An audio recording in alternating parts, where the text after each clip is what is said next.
بسم اللہ الرحمن الرحیم۔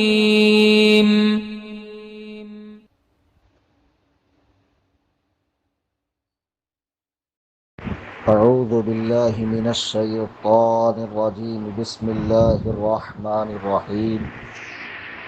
شہر رمضان الذی انزل فیہ القرآن ھدی للناس وبینات من الھدی والفرقان۔ صدق اللہ العظیم۔ گروپ میں آپ لوگ مسئلہ پوچھتے ہیں اور میں جواب دیتا ہوں۔ اس کے علاوہ مختلف اوقات میں آپ حضرات کے لیے واعظ و نصیحت کی جاتی ہے۔ مقصد یہ ہوتا ہے کہ آپ سنیں، آپ کی اصلاح ہو، آپ عمل کریں۔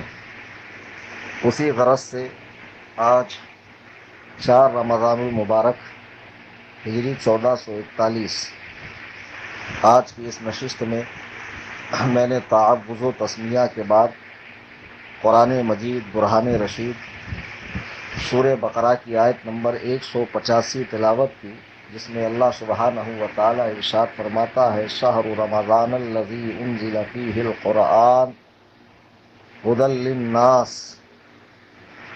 کہ یہ رمضان کا مہینہ جس میں قرآن نازل کیا گیا، ھدی للناس جو لوگوں کے لیے ہدایت ہے، وبینات من الھدی والفرقان، اور رہنمائی ہے اور فیصلے کی روشن باتوں پر یہ مشتمل ہے قرآن کریم۔ اس آیت مبارکہ کے تعلق سے مفسرین کرام فرماتے ہیں کہ اس کا مطلب یہ ہو سکتا ہے کہ اس میں رمضان کریم کی اہمیت بتانی ہو، اس لیے فرمایا گیا۔ دوسرا مفسرین کا قول یہ ہے کہ قرآن کریم کی جو ابتدا ہے نازل ہونا، وہ رمضان کریم کے مہینے سے ہوا، اور اکثر مفسرین کا اس پر اتفاق ہے کہ قرآن کریم رمضان پاک کی لیلۃ القدر میں پورا کے پورا نازل ہوا۔ تو اس میں فرمایا گیا رمضان میں اللہ نے قرآن اتارا، اور قرآن تمام بنی نوع انسان کے لیے ہدایت ہے۔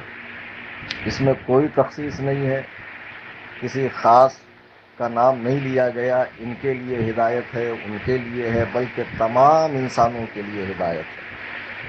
پھر فرمایا کہ قرآن کا ایک نام الفرقان بھی ہے، جس کے معنی ہے حق و باطل میں فرق کرنے والی، صاف صاف کھول کھول کر حق بتانے والی کتاب۔ ایک شعر ہے حفیظ جالندھری کا، وہ کہتا ہے: درس قرآن اگر ہم نے نہ بھلایا ہوتا یہ زمانہ، درس قرآن اگر ہم نے نہ بھلایا ہوتا یہ زمانہ، نہ زمانے نے دکھایا ہوتا۔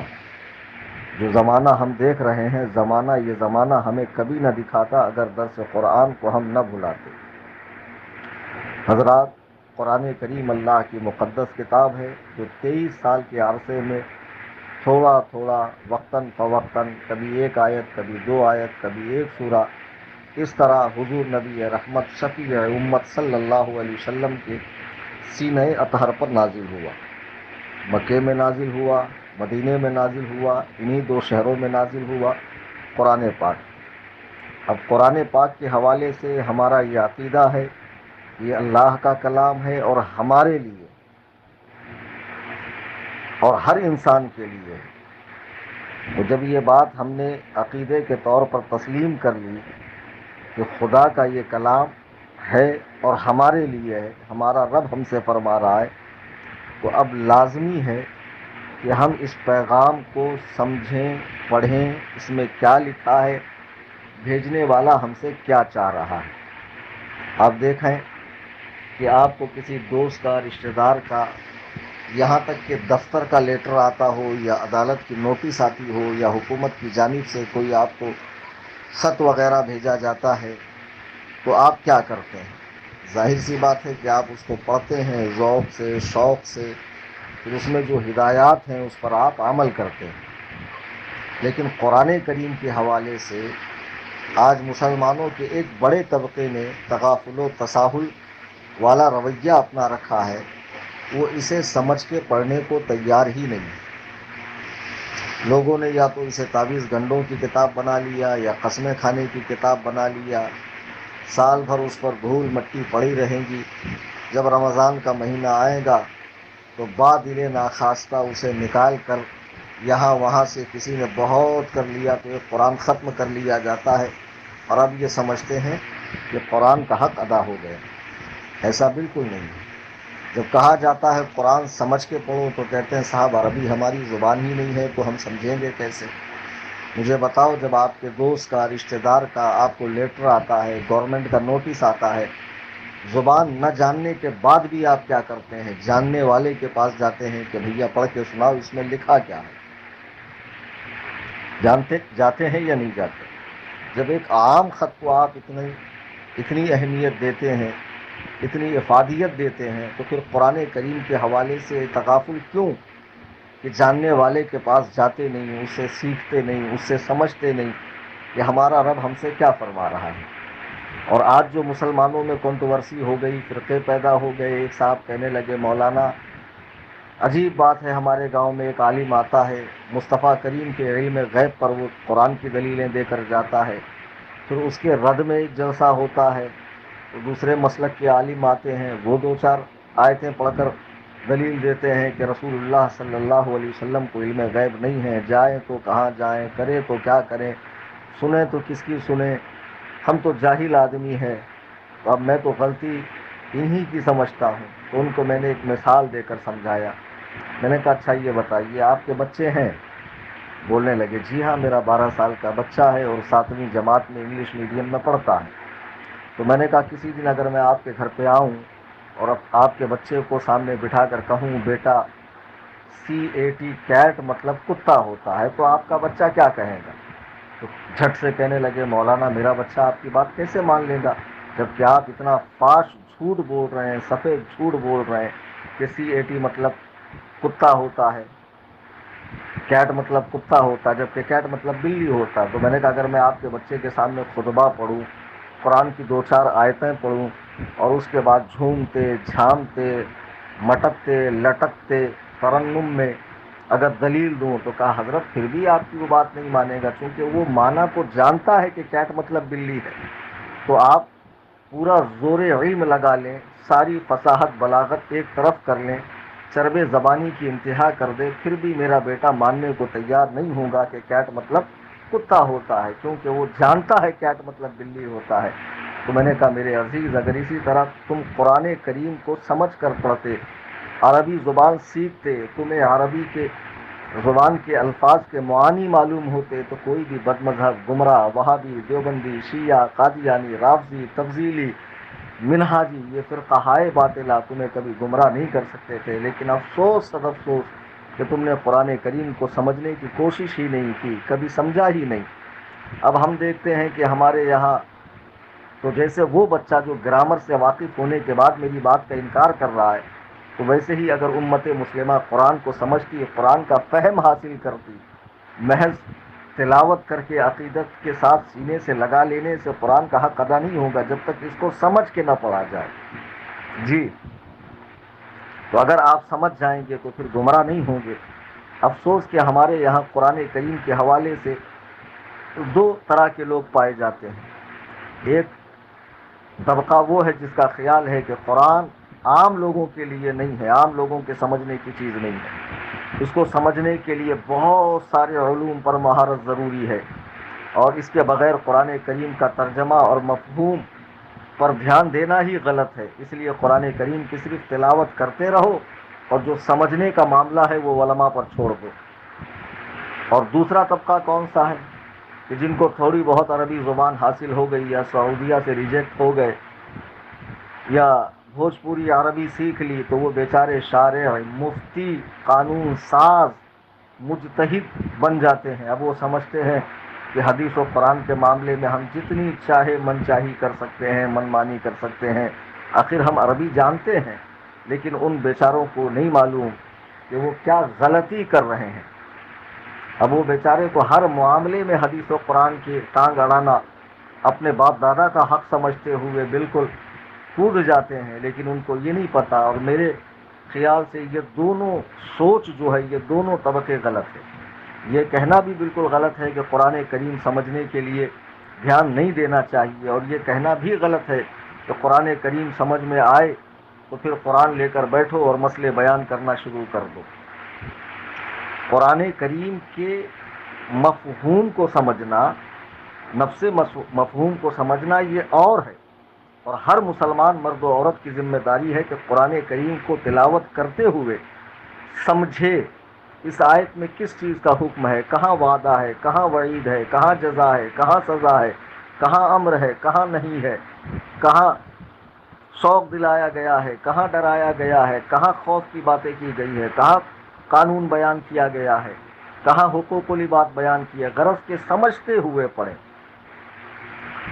تو یہ بہت ضروری ہے، اکثر لوگ اس پر دھیان نہیں دیتے۔ لیکن اور دوسرا، جو قرآن کریم جو تھوڑی بہت عربی جانتے ہیں، سعودی وغیرہ جا کر یا مدرسے میں 1-2 سال دال روٹی کھا کر پہلی دوسری جماعت مولوی کورس کی پڑھ لیتے ہیں، اور وہ یہ سمجھتے ہیں کہ اب تو ہم کو قرآن و حدیث سے مسائل نکالنے کا حق ہے، وہ بھی سراسر غلط ہے، اس لیے کہ یہ تو صرف متبحر عالم کا کام ہے، جس کے پاس سمندر جیسا علم ہو۔ انہی لوگوں کو حق ہے کہ قرآن و سنت کے معاملے میں اپنی رائے دے اور آخری فیصلہ فرمائے۔ جی، یہ انہی لوگوں کا حق ہے، لیکن افسوس، صد افسوس کہ لوگ سمجھ نہیں رہے۔ اور اب وہ طبقہ جو کہتا ہے کہ نہیں، قرآن سمجھنا صرف علماء کا کام ہے، ہمارا کام کیا ہے؟ تلاوت کرنا، ثواب حاصل کرنا، برکت حاصل کرنا، چومنا، مرنے کے بعد مردوں کو بخشوانا، بس یہی ہمارا قرآن سے تعلق ہے۔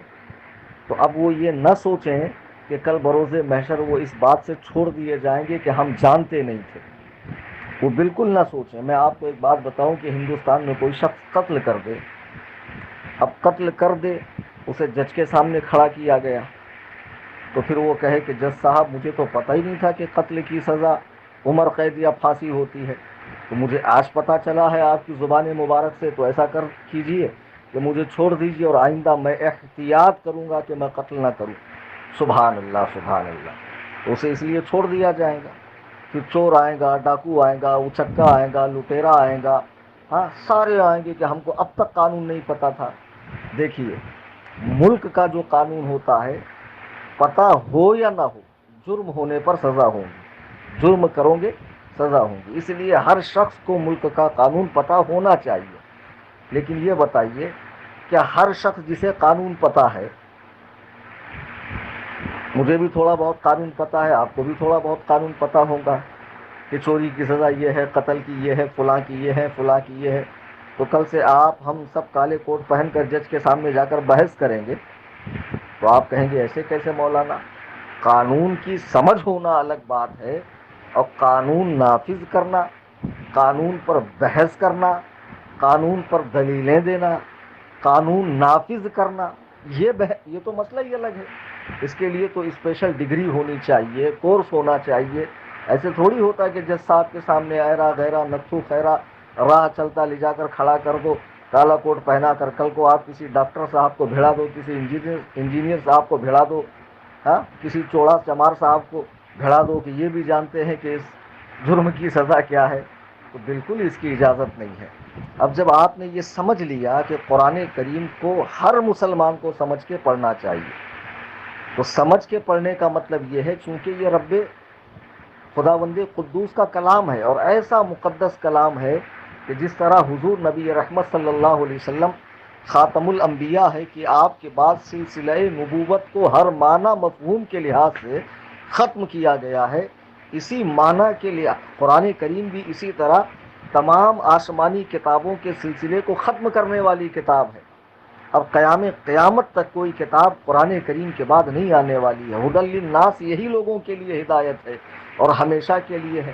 اور اس کا اعجاز تو دیکھو، اس کی فصاحت و بلاغت تو دیکھو، اس پر تو گھنٹوں تقریریں ہو سکتی ہے، قرآن کی فصاحت پر، بلاغت پر، اعجاز پر، اس کے الفاظ و معانی پر، اس کے عظیم الشان ہونے پر، بے مثال ہونے پر، بے نظیر ہونے پر۔ بس ایک بات میں آپ کو عرض کر دوں، آپ سب پڑھے لکھے ہیں اور بھلے دنیاوی تعلیم یافتہ ہیں، آپ دیکھتے ہوں گے کہ جب بھی کوئی کتاب آپ مارکیٹ سے لے کر آتے ہیں، مطالعہ کرتے ہیں، پہلے ورق پر کیا لکھا ہوتا ہے؟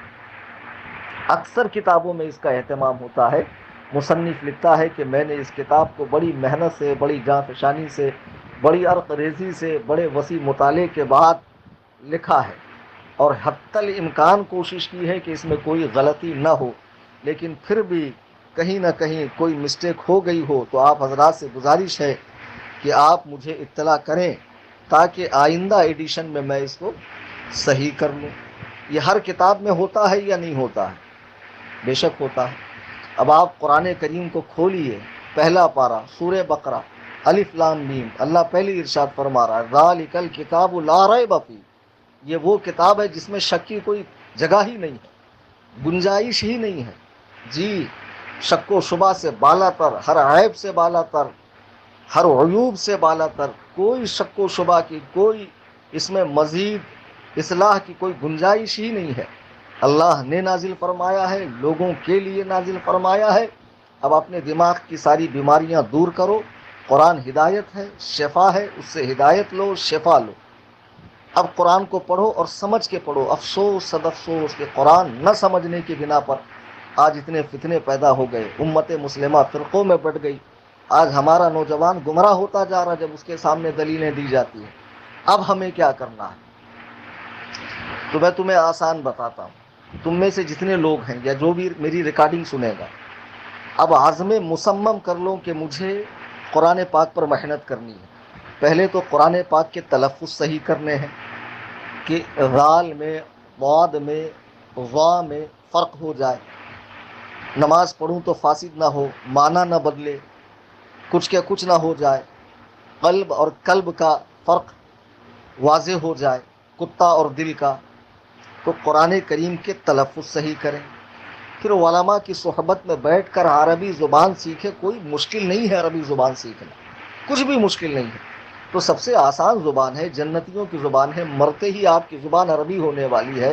جنت میں آپ زبان کون سی بولیں گے؟ عربی ہی بولیں گے۔ ہمارے پیارے آقا کی زبان ہے عربی۔ اللہ نے اس کتاب کو عربی میں اتارا ہے، اس مقدس کتاب کو، اس صحیفہ مبارک قرآن کریم کو، فرقان حمید کو عربی سیکھیے۔ تو جب بھی آپ نماز پڑھیں گے اور قرآن کی تلاوت کریں گے اور سمجھتے ہوئے پڑھیں گے، تو جو دنیا بھر کے خیالات آپ کی نماز میں آتے ہیں نا، جو ایک ہی نماز میں آپ 8 دن کا حساب کر لیتے ہیں، دکان کا اور اس کا اس کا، یہ نہیں ہوگا۔ جو نماز پڑھتے پڑھتے ہی آپ امریکہ اور پیرس میں سیر کرنے لگتے ہیں، یہ بھی نہیں ہوگا۔ نماز میں خشوع پیدا ہوگا، خضوع پیدا ہوگا، حضور قلبی پیدا ہوگی، دل جمعی ہوگی، ایک دم مطمئن ہو کر آپ نماز پڑھیں گے، چونکہ اب آپ معنی کو سمجھ رہے ہیں کہ کیا میرا رب فرما رہا ہے۔ تو قرآن کے تلفظ صحیح کریں، عربی زبان سیکھیں اور قرآن پاک کو سمجھ کر پڑھیں، تو پھر انشاءاللہ تعالیٰ دین آپ کی زندگی میں زیادہ آئے گا، آپ خود بخود دین پر چلنے لگیں گے۔ اور یقین جانیے جب قرآن آپ سمجھ کے پڑھیں گے، اتنا مزہ آئے گا، اتنا مزہ آئے گا کہ میں آپ کو کیا بتاؤں کہ آپ کبھی سیر ہی نہیں ہوں گے، آپ کا دل کبھی بھرے گا ہی نہیں۔ ایسا تو ہو سکتا ہے کہ جسے آپ ٹوٹ کر چاہتے ہوں، بے انتہا چاہتے ہوں، جس کے ایک جھلک دیکھنے کے لیے آپ اس کے در و دیوار کی سیر کرتے ہوں، بھٹکتے ہوں، اس کا خط کبھی آپ کو مل جائے تو دیوانہ وار 1 بار 2 بار 10 بار پڑھیں گے آپ، آخر 50 بار پڑھنے کے بعد طبیعت اچاٹ ہو جائے گی۔ لیکن قرآن کریم 1450 سالوں سے پڑھا جا رہا ہے، مسلسل پڑھا جا رہا ہے، ہمیشہ پڑھا جاتا ہے، ہمیشہ پڑھا جائے گا۔ لیکن کبھی مسلمان نے کہا کہ کسی مسلمان نے کہا کہ قرآن سن کر میری طبیعت اچاٹ ہو گئی؟ نہیں، کبھی نہیں کہا اور کبھی اچاٹ نہیں ہوگی۔ تو بس میری گزارش یہ ہے کہ فہم قرآن حاصل کریں، قرآن کریم کو سمجھیں، اور کسی ذمہ دار عالم دین سنی صحیح العقیدہ کی صحبت میں بیٹھ کر ان کی بھی خدمت کر دیجئے، اور پھر بیٹھ کر سیکھیے، قرآن کے تلفظ صحیح کیجئے تاکہ آپ کی نماز صحیح ہو۔ پھر قرآن کریم کو سمجھ کر پڑھیے، ترجمے کے ساتھ۔ سب سے اچھا ترجمہ اردو زبان میں کنز الایمان ہے، اس کو پڑھیے۔ تفسیر اس کے ساتھ میں لگی ہوئی ہوتی ہے مختصر سی، خزائن العرفان کے نام سے، اس کو بھی پڑھیے۔ جو سمجھ میں نہیں آ رہا سائٹ میں لکھا رہتا ہے، تو اردو زبان سیکھیے۔ اردو سیکھنے کے بعد عربی سیکھنا آسان ہوگا۔ اب ہم دیکھ رہے ہیں عوام تو عوام، معاف کیجئے گا میری یہ آڈیو پھیلیں گی تو پتہ نہیں کتنے سوتے ہوئے فتنے جاگ اٹھیں گے، کہ ہمارے یہاں تو اکثر حفاظ ایسے ہیں کہ جب قرآن پڑھتے ہیں تو جی کرتا ہے کہ انہیں 2 چپٹ لگائی جائے۔ ایسے خطبہ اور مقررین ہیں، جب قرآن پڑھتے ہیں تو اتنا مجہول اور اتنی فاش غلطیاں کرتے ہیں کہ اللہ اکبر کبیرہ، افسوس ہوتا ہے۔ آج دیکھو دیوبندیوں کے یہاں چھوٹے چھوٹے مکتب مدارس کے اندر قرآن کریم کس اہتمام کے ساتھ بچوں کو پڑھایا جاتا ہے۔ ہمارے یہاں ایسا نہیں ہے، ہمارے یہاں مسجد کے امام صاحب صبح مکتب لگا دیتے ہیں، اب بچہ وہ سو کے رات بھر اٹھا ہے، پتہ نہیں بستر میں پیشاب کیا کیا کیا، ستانے لگتا ہے تو ماں اٹھا کر بھیجتی، جا 2-4 گھنٹہ کم سے کم پاس ہوگا۔ ابھی آ کے وہی رفتار بے ڈھنگی جو پہلے تھی سو اب بھی ہے، علی بے تے سے، اور جب قرآن پڑھتا ہے تو الحمد للہ رب العالمین، یہ اماں خالہ کی طرح استغفر اللہ استغفر اللہ استغفر اللہ۔ کیوں نہیں دھیان دیتے ہیں آپ؟ اور بہت سے مدارس بھی ہے جہاں بچے حافظ بھی بن گئے لیکن قرآن کریم با تجوید نہیں پڑھتے، قرأت پر دھیان نہیں دیتے ہیں، تجوید کے ساتھ قرآن نہیں پڑھایا جاتا۔ اس کمی کو محسوس کرتے ہوئے میں نے فقیر محمد کلیم حنفی رضوی نے یہ عزم مصمم کیا ہے کہ رمضان کریم کے بعد تنظیم سنی جمعیت الاحناف، جو بھی الحمدللہ 6 سال سے قوم و ملت کی خدمت کر رہی ہے، اماموں کے نذرانے ہو یا غربا کو راشن ہو یا لاک ڈاؤن میں علماء کرام کو نذرانے پیش کرنا ہو، اب تنظیم رمضان کریم کے بعد بمبئی میں اپنا ایک مکتب کھولنے جا رہی ہے جس کا نام ہے نظمۃ المدینہ انشاءاللہ الرحمن۔ پہلے تو اس میں محلے کے بچوں کو ہی پڑھایا جائے گا، کیونکہ ہر شخص دارالعلوم بنائے گا اور ہر شخص سوچے گا کہ قرآن سیکھنے کے لیے دارالعلوم میں 18-20 سال کوئی گزار نہیں سکتا ہے، اور پھر لوگ یہ سوچتے ہیں اگر چھوٹے ہوتے تو مدرسے میں جا کر پڑھ لیتے، اب کیسے پڑھیں گے؟